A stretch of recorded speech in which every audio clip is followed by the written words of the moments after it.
నమస్కారం V7 city news కి స్వాగతం. వార్తల్లోని ముఖ్యాంశాలను చూద్దాం. మాజీ ముఖ్యమంత్రి వైఎస్ రాజశేఖర రెడ్డి వర్ధంతి సందర్భంగా ఘనంగా నివాళులు అర్పించిన వైసీపీ నాయకులు. పేదల పక్షాన నిలబడిన ఏకైక నాయకుడు వైఎస్ రాజశేఖర రెడ్డి. భూమన. జిల్లా వ్యాప్తంగా ఘనంగా రాష్ట్ర ఉప ముఖ్యమంత్రి పవన్ కళ్యాణ్ జన్మదిన వేడుకలు. పలు సేవా కార్యక్రమాలు నిర్వహించిన అభిమానులు. మీకోసం ప్రజా సమస్యల పరిష్కార వేదికకు పలు సమస్యలు నిర్దేశిత సమయంలోపు పరిష్కారం చూపాలన్న కమిషనర్. వైసీపీ గూటికి చేరిన పుంగనూరు మున్సిపల్ చైర్మన్, కౌన్సిలర్లు. టీడీపీ అధిష్టానం స్పందించకపోవడంతో సొంత పార్టీ కండువా కప్పుకున్న వైసీపీ నాయకులు. జనసేన పార్టీ అధ్యక్షులు రాష్ట్ర ఉప ముఖ్యమంత్రి పవన్ కళ్యాణ్ జన్మదిన వేడుకలు తిరుపతిలో అట్టహాసంగా నిర్వహించారు.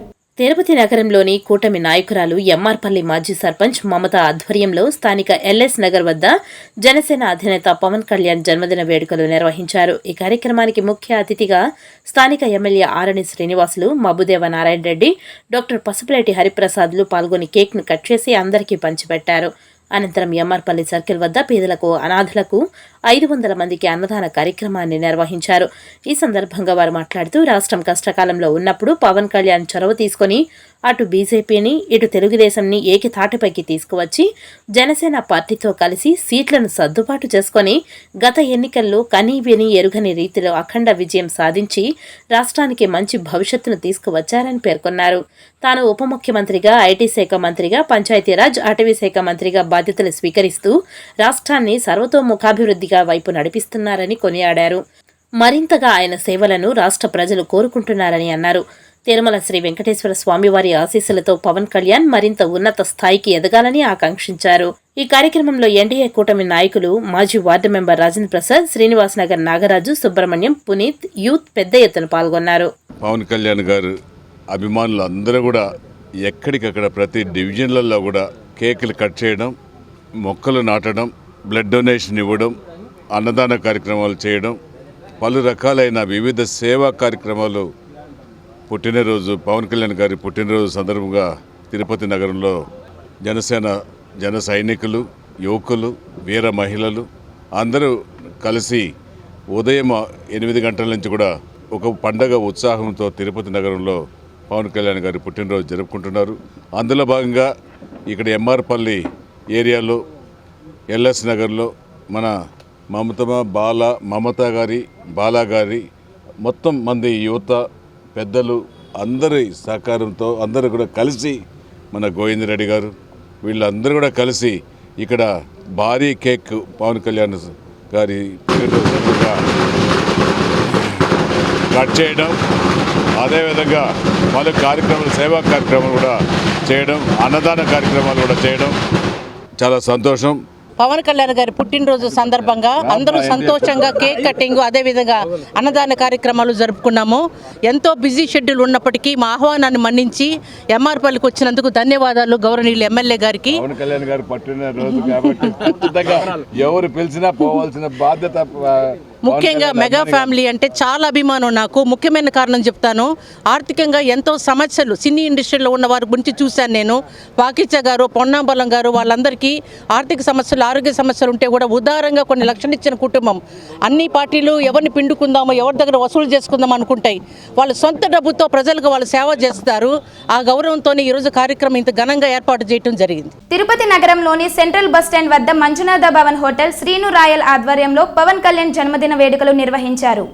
ఈ కార్యక్రమానికి స్థానిక ఎమ్మెల్యే ఆరణి శ్రీనివాసులు ముఖ్య అతిథులుగా విచ్చేసిన ఆయనకు భారీ క్రేన్ సహాయంతో కూరగాయలతో చేసిన గజమాలతో ఆయనకు స్వాగతం పలికారు.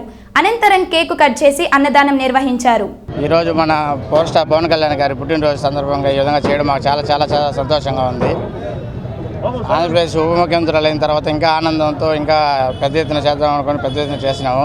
దీనికి విచ్చేసిన ఎమ్మెల్యే గారికి ధన్యవాదాలు తెలుపుకుంటున్నాను. అన్నదాన కార్యక్రమం జరిగింది. స్విమ్స్లో బ్లడ్ డొనేషన్ చేసినాము, రక్తదానం జరిగింది. ఈ అన్నదాన కార్యక్రమం వచ్చి మన పవర్ స్టార్ పవన్ కళ్యాణ్ గారికి జన్మదిన సందర్భంగా స్విమ్స్లో రక్తదాన శిబిరం జరిగినది. ఇంచుమించు మా యొక్క హోటల్ స్టాఫ్ 50 మంది పైన పవన్ కళ్యాణ్ అభిమానులందరూ ఇచ్చేసి 50 మంది 100 మంది పైన దాకా రక్తదానం చేయడం జరిగింది.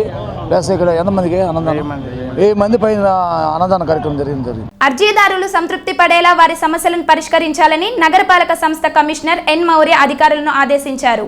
సోమవారం నగరపాలక సంస్థ కార్యాలయంలో ప్రజా ఫిర్యాదుల పరిష్కార వ్యవస్థ కార్యక్రమం నిర్వహించగా 60 మంది నేరుగా వచ్చి తమ సమస్యలను వినతుల రూపంలో అందజేశారు. ఈ సందర్భంగా కమిషనర్ నారపరెడ్డి మౌర్య మీడియాతో మాట్లాడుతూ సోమవారం నిర్వహించిన పీజీఆర్ఎస్ కార్యక్రమంలో 60 మంది నుండి వినతులు అందాయని అన్నారు. ఇందులో ముఖ్యంగా ఇండ్లు కోసం డబ్బులు కట్టామని, మాకు డబ్బులైనా ఇల్లులైనా ఇవ్వాలని కోరారు. ప్రభుత్వానికి తెలిపామని, త్వరలో నిర్ణయం వస్తుందని అన్నారు. అలాగే తమకు టీడీఆర్ బాండ్లు ఇవ్వాలని, భూగర్భ డ్రైనేజీ మరమ్మతులు చేయించాలని కోరారని తెలిపారు. ఆక్రమణలు తొలగించాలని, అక్కడక్కడ ఉన్న చెత్త కుప్పలు తొలగించాలని కోరారని తెలిపారు. ఆయా సమస్యలను సంబంధిత అధికారులు వెళ్లి పరిశీలించి వెంటనే పరిష్కరించాలని అధికారులను కమిషనర్ ఆదేశించారు.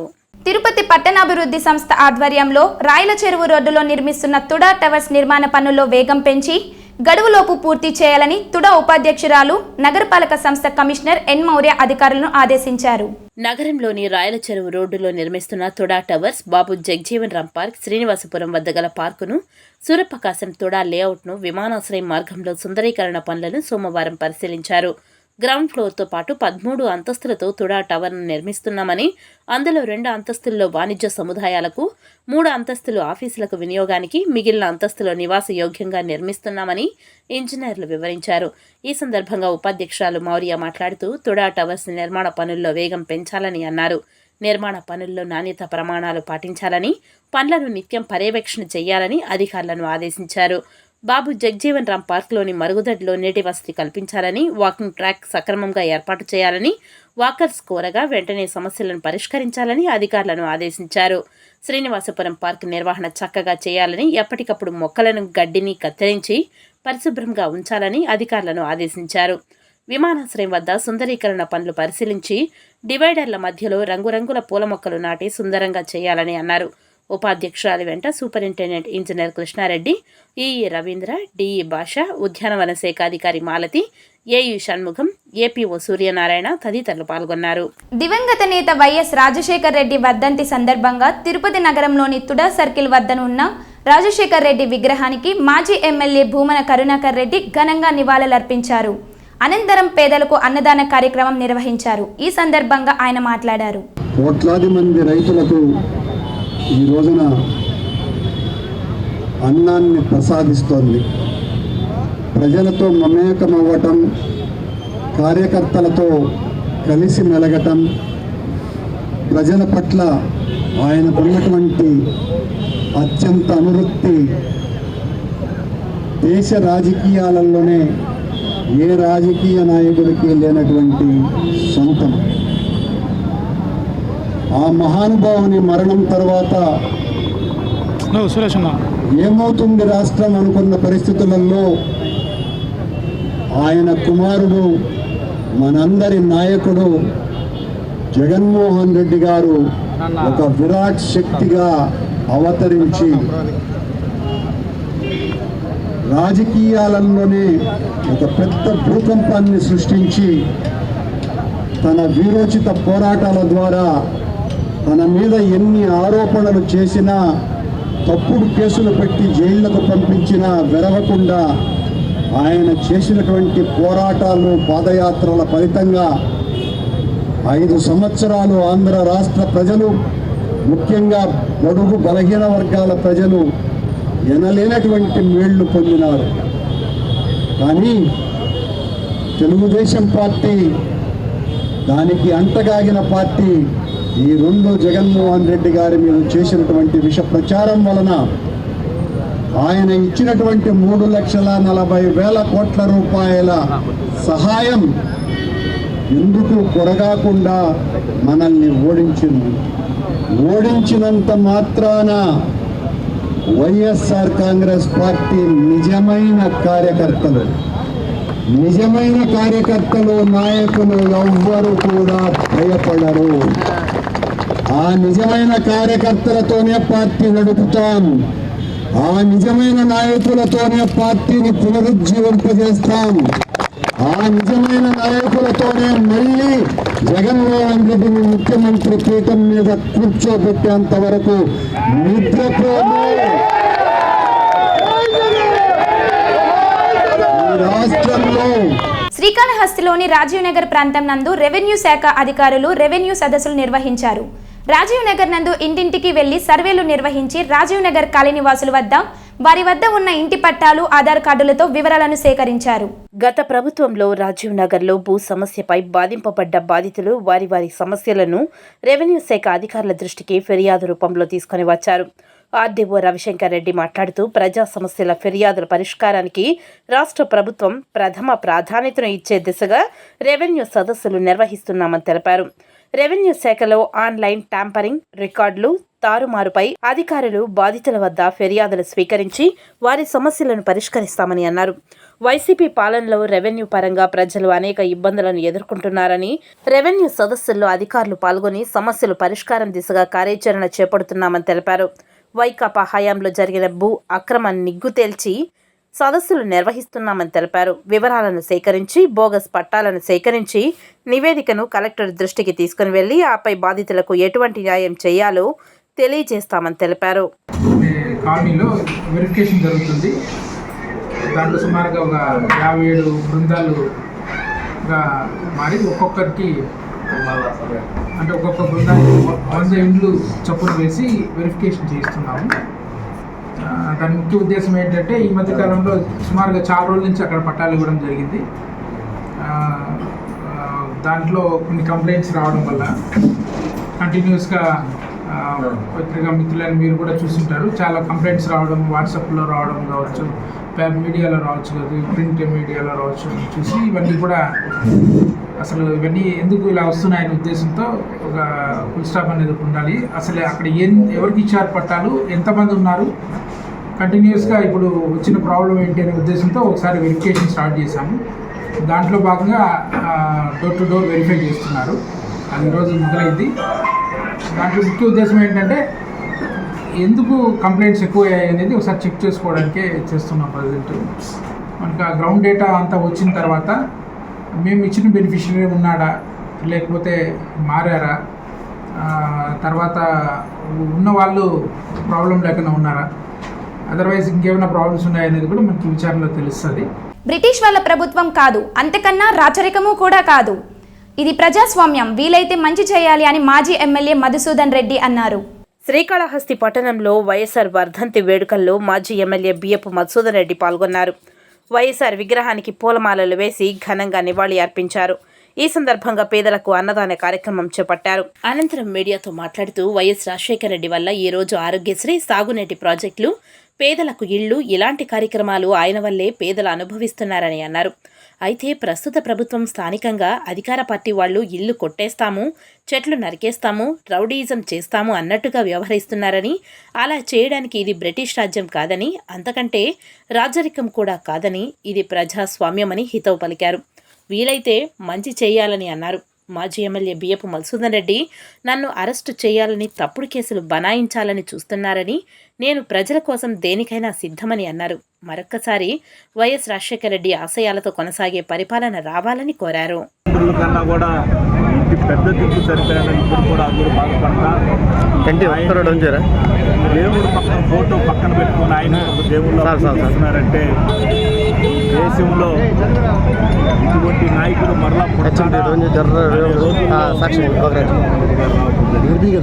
కాబట్టి ఆ మహానుభావుడు రాజశేఖర్ రెడ్డి ఎక్కడున్నా కూడా ఆ పైలోకంలో అందరినీ దీవించాలని, ఆంధ్రప్రదేశ్ని బాగా చూడాలని, ఎందుకంటే విజయవాడ చూస్తే ఈరోజు చాలా బాధ అనిపిస్తుంది. ఆ మహానుభావుడు రాజశేఖర్ రెడ్డి గారి పుత్రుడు మాజీ సీఎం జగన్మోహన్ రెడ్డి గారు ఆ కరకట్ట కట్టడం వల్ల దాదాపు 1,00,000 కుటుంబాలు ఈరోజు ప్రశాంతంగా ఉన్నాయి. లేదంటే ఆ 1,00,000 కుటుంబాలు దాదాపు ఎట్లేదన్నా 10,000 కోట్లు నష్టపోతారు. ఆ మహానుభావుడు ఆ వాలు కట్టడం వల్ల ఈరోజు విజయవాడ అర్థం వల్ల నేను మనకు లేకుండా ఉండడం జరిగింది. ఆశాజ్యోతి ఈ రోజు వరకు కూడా పేదల గుండెల్లో కొలువైన దేవుడు డాక్టర్ వైఎస్ రాజశేఖర రెడ్డి గారు 15 సంవత్సరాలుగా ఆయన మనకు భౌతికంగా దూరం అయినా కూడా ఈ రోజుకి కూడా ఆయన యొక్క ప్రతి అడుగు మనకు కంటికి కనబడుతోంది. బుచ్చినాయుడు కండ్రిక మండలం కాటూరు గ్రామంలో ఎస్ఐ విశ్వనాథ నాయుడు ఆధ్వర్యంలో చట్టాలపై అవగాహన సదస్సు ఏర్పాటు చేసి వాహనదారులు మరియు గ్రామస్తుల చేత ప్రమాణం చేయించారు. ఈ సందర్భంగా ఎస్ఐ విశ్వనాథ నాయుడు మీడియాతో మాట్లాడుతూ జిల్లా ఎస్పీ ఆదేశాల మేరకు మండలంలో విస్తృతంగా చట్టాలపై అవగాహన కల్పిస్తున్నామని, వాహనదారులు మరియు ప్రయాణికులను తరలించే వాహనాలలో డ్రైవర్లు మరియు స్థానిక ప్రజలకు అవగాహన సదస్సులు ఏర్పాటు చేసి అవగాహన కల్పిస్తున్నామని, ముఖ్యంగా మాదక ద్రవ్యాల వాడకం చట్టరీత్యా నేరమని, కఠిన చర్యలు ఉంటాయని, మహిళలపై అఘాయిత్యాలకు పాల్పడితే చట్టాలు ఎంత కఠినంగా ఉంటాయో వివరించడం జరిగిందని తెలిపారు. బహిరంగ ప్రదేశాలలో మద్యం సేవించడం, మద్యం సేవించి వాహనాలు నడపడం, అతివేగంగా వాహనాలు నడపడం, మైనర్ పిల్లలు వాహనాలు నడపడం, పరిమితికి మించి వాహనాలలో ప్రయాణికులను తరలించడం చట్టరీత్యా నేరమని వివరించడం జరిగిందని తెలిపారు. గ్రామాలలో ప్రశాంత వాతావరణంలో ప్రజలు ఉండేలా ఎలాంటి గొడవలు జరగకుండా ఉండడం కోసం ఎస్పీ ఆదేశాల మేరకు కృషి చేస్తామని, తనిఖీల ద్వారా అక్రమ రవాణా జరగకుండా నిఘా ఉంచుతామని తెలిపారు. మన గ్రామం నుంచి మొట్టమొదట ఈ యొక్క ఒక మంచి కార్యక్రమాన్ని మన తిరుపతి జిల్లా ఎస్పీ గారు ఆదేశానుసారం ఒక కార్యక్రమాన్ని చేపడుతున్నాం. మొట్టమొదటి కార్యక్రమం ఏమనగా మీరందరూ మత్తు పదార్థాలకి చాలా దూరంగా ఉండాలి. ఎవరైనా మత్తు పదార్థాలు సేవించినా అమ్మినా మాకు తెలియజేస్తే చట్టపరమైన చర్యలు మేము తీసుకుంటాం. నెంబర్ 2, ట్రాఫిక్ నిబంధనలను పాటించండి. చాలామంది ప్రజలు ఈ ఆటోల్లో దీంట్లో ప్రయాణిస్తారు. వాళ్ళకి ఇన్సూరెన్స్లు ఇవన్నీ లైవ్లో ఉండవు. ఏదైనా ప్రమాదం జరిగితే మనకి ఇన్సూరెన్స్ కవర్ కాదు, ఎందుకంటే వాళ్ళు డబ్బులు ఇవ్వరు. చాలా ఇది అనమాట. సో హెల్మెట్ అనేది వేసుకుంటే తలకు మనకు చాలా డేంజరస్ పాటు, తలకు దెబ్బ తగలకుండా మనకు హెల్మెట్ అనేది ప్రొటెక్ట్ చేస్తుంది. ఇది కాకుండా మహిళల పైన అత్యాచారాలు కానీ అఘాయిత్యాలు కానీ ఏదైనా జరిగితే నాకు మీరు తెలియజేస్తే నేను ఇమ్మీడియట్గా వచ్చి స్పందించి తగిన చర్యలు తీసుకుంటాం. ఇది మన కాటూరు గ్రామం నుంచి మనం ఇక్కడి నుంచి ప్రారంభించాము. ఈ మండలంలో తిరుమల శ్రీవారి దర్శనానికి వివిధ మార్గాలలో వచ్చే సామాన్య భక్తులు కొన్ని సందర్భాలలో రద్దీ కారణంగా వెంకన్న దర్శనం 30 నుంచి 40 గంటలు పట్టే సందర్భాలలో శ్రీవారి దర్శనం లభించకపోతే అఖిలాండం వద్ద కొబ్బరికాయలు కొట్టి మొక్కులు తీర్చుకొని శ్రీవారి లడ్డూలను పరమ పవిత్రంగా భావించి 10 లడ్డూలు కొని ప్రసాదాలను స్నేహితులకు పంచిపెడతారు. దర్శనం చేసుకుని భక్తులకు ఆధార్ కార్డు ఆధారంగా కేవలం 2 లడ్డూలు మాత్రమే ఇస్తామని టీటీడీ ప్రకటించడం సమంజసం కాదని బీజేపీ నాయకులు నవీన్ కుమార్ రెడ్డి అన్నారు. ఎవరైతే దర్శనాలకు వచ్చే భక్తులు ఉంటారో టికెట్ కొనుక్కొని లేదా ఆన్లైన్లో టికెట్స్ శ్రీవారి ట్రస్ట్ 300 రూపాయలు ఉన్న వాళ్ళకి యథాప్రకారం లడ్లు ఇస్తామని, ఎవరైతే స్వామివారిని దర్శనం చేయించుకోకుండా నేరుగా కొండకు వచ్చేసి వెళ్ళే వాళ్ళకి ఆధార్ కార్డు ఆధారంగా కేవలం 2 లడ్లు ఇస్తామని ప్రకటించారు. నేను ఒకటే విజ్ఞప్తి చేస్తున్నా, స్థానికుడిగా శ్రీవారి భక్తులుగా ఒక్కసారి మీరు పునః పరిశీలించండి. ఎందుకంటే చాలామంది భక్తులు విఐపీస్ లెటర్లు దొరక్కపోగా, అదేవిధంగా ఆన్లైన్లో టికెట్లు అందుబాటులో లేకపోవడంతో తిరుమల కొండపైకి వచ్చేసి ఒక సందర్భంలో శుక్ర శని ఆదివారాల్లో 40 గంటలు 48 గంటలు దర్శన సమయం పడుతుందని తెలుసుకొని స్వామివారిని దర్శించుకోలేక స్వామివారి ఆలయం ముందున్నటువంటి అఖిలాండం వద్ద టెంకాయ కొట్టేసి మొక్కులు తీర్చుకొని కొండకు వచ్చినందుకు స్వామివారి ప్రసాదాన్ని తీసుకొని తమ ఇండ్లకు వెళ్ళి చుట్టుపక్కల వాళ్ళకి ప్రసాదంగా దాన్ని అందజేస్తారండి. ఇది ఆనవాయితీగా వస్తున్నటువంటి పరంపర. కొండకు వచ్చే వాళ్ళందరికీ కూడా దర్శనాలు జరుగుతాయని కాదు, చాలామంది దర్శనాలు దొరక్క టికెట్లు దొరకకుండా వెనక్కి వెళ్ళిపోయిన సందర్భాలు కూడా ఉన్నాయి. టెంకాయ కొట్టుకునేసి మొక్కు తీర్చుకునేసి 4 మాడ వీధుల్లో ప్రదక్షిణ చేసుకుని వెళ్ళిపోయిన సందర్భాలు కూడా ఉన్నాయి. కాబట్టి మీరు ఎప్పుడైతే ఈ లడ్డూల్ని మామూలుగా దర్శనం చేసుకొని భక్తులకి 2 ఇస్తామంటారో ఆధార్ కార్డు ఆధారంగా, ఇక్కడ బ్లాక్ మార్కెట్ అనేది దళారీలు పుట్టగొడుగుల్లా పుట్టుకొచ్చేస్తారండి. ఎప్పుడైతే మీరు ఫ్రీ మార్కెట్ చేస్తారో అప్పుడు భక్తులు ఎవరికైతే వాళ్ళకి కావాల్సినటువంటి లడ్డూలు తీసుకువెళ్తారు తప్ప ఎక్కడో ఎవరో ఒకరో ఇద్దరు పెళ్లిళ్ళల్లో లడ్లు పెట్టారు, ఎక్కువ లడ్లు 100 లడ్లు 1000 లడ్లు కొనుక్కోపోయినారు అంటే అలాంటి వాటిని మీరు కంట్రోల్ చేయండి. అన్ని లడ్లు లేకుండా పరిమిత సంఖ్యలో కనీసం 10 లడ్ల 15 లడ్ల 20 లడ్ల అనేది సహజంగా కొనుక్కుంటారండి. ఇప్పుడు తిరుపతిలో ఉండే స్థానికులు కానీ అంతెందుకండి టీటీడీ ఉద్యోగస్తులే ఉన్నారు. టీటీడీ ఉద్యోగస్తులు ఎవరున్న బంధువుల ఇంట్లో శుభకార్యం జరుగుతుంది, ఒక 10 లడ్లు దండి అంటారు. అలాంటప్పుడు వాళ్ళు వచ్చి తీసుకునే దానికి వెసులుబాటు ఉంటుంది. వాళ్ళు పోయి దర్శనం చేసుకుంటేనే మేము 10 లడ్లు ఇస్తామంటే అది కుదరని పని అండి. కాబట్టి దయచేసి ఈ దళారీలో మళ్ళీ విజృంభించేదానికి అవకాశం ఉంది మీరు డిమాండ్ క్రియేట్ చేయడం వల్ల. కాబట్టి లడ్డూల్ని పారదర్శకంగా ఈరోజు మీ నిఘా అంతా కూడా ఎవరైతే దళారీలు ఉన్నారో లడ్డు దళారీలు వాళ్ళని ఉక్కుపాదంతో అణిచివేయండి. చిత్తూరు జిల్లా పుంగనూరులో వైకాపా నాయకులు మున్సిపల్ చైర్మన్ అలీం బాషా 10 మంది కౌన్సిలర్లు గత 2 నెలల క్రితం వైసీపీ పార్టీకు రాజీనామా చేసి టీడీపీ నియోజకవర్గ ఇన్ఛార్జ్ చల్లా బాబు సమక్షంలో టీడీపీ పార్టీలో చేరారు. వైసీపీ నుంచి టీడీపీలోకి చేరిన కౌన్సిలర్లు, చైర్మన్లకు టీడీపీ అధిష్టానం నుంచి గుర్తింపు దక్కలేదు. సోమవారం వైఎస్ రాజశేఖర రెడ్డి వర్ధంతి సందర్భంగా పూలమాలలు వేసి ఘనంగా నివాళులు అర్పించి వైసీపీ పార్టీలో చేరిన మున్సిపల్ చైర్మన్ కౌన్సిలర్లకు అనంతరం తిరుపతిలో ఎంపీ మిథున్ రెడ్డిని కలిసి తిరిగి వైఎస్ఆర్సీపీ పార్టీలోనే కొనసాగుతున్నట్లు తెలిపారు. మరొకసారి వార్తల్లోని ముఖ్యాంశాలు. మాజీ ముఖ్యమంత్రి వైఎస్ రాజశేఖర రెడ్డి వర్ధంతి సందర్భంగా ఘనంగా నివాళులు అర్పించిన వైసీపీ నాయకులు. పేదల పక్షాన నిలబడిన ఏకైక నాయకుడు వైఎస్ రాజశేఖర రెడ్డి. భూమన. జిల్లా వ్యాప్తంగా ఘనంగా రాష్ట్ర ఉప ముఖ్యమంత్రి పవన్ కళ్యాణ్ జన్మదిన వేడుకలు. పలు సేవా కార్యక్రమాలు నిర్వహించిన అభిమానులు.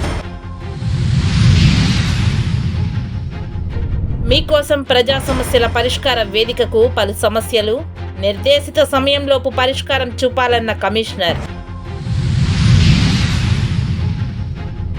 వైసీపీ గూటికి చేరిన పుంగనూరు మున్సిపల్ చైర్మన్, కౌన్సిలర్లు. టీడీపీ అధిష్టానం స్పందించకపోవడంతో సొంత పార్టీ కండువా కప్పుకున్న వైసీపీ నాయకులు. ఈ వార్తలు ఇంతటితో సమాప్తం. నమస్కారం.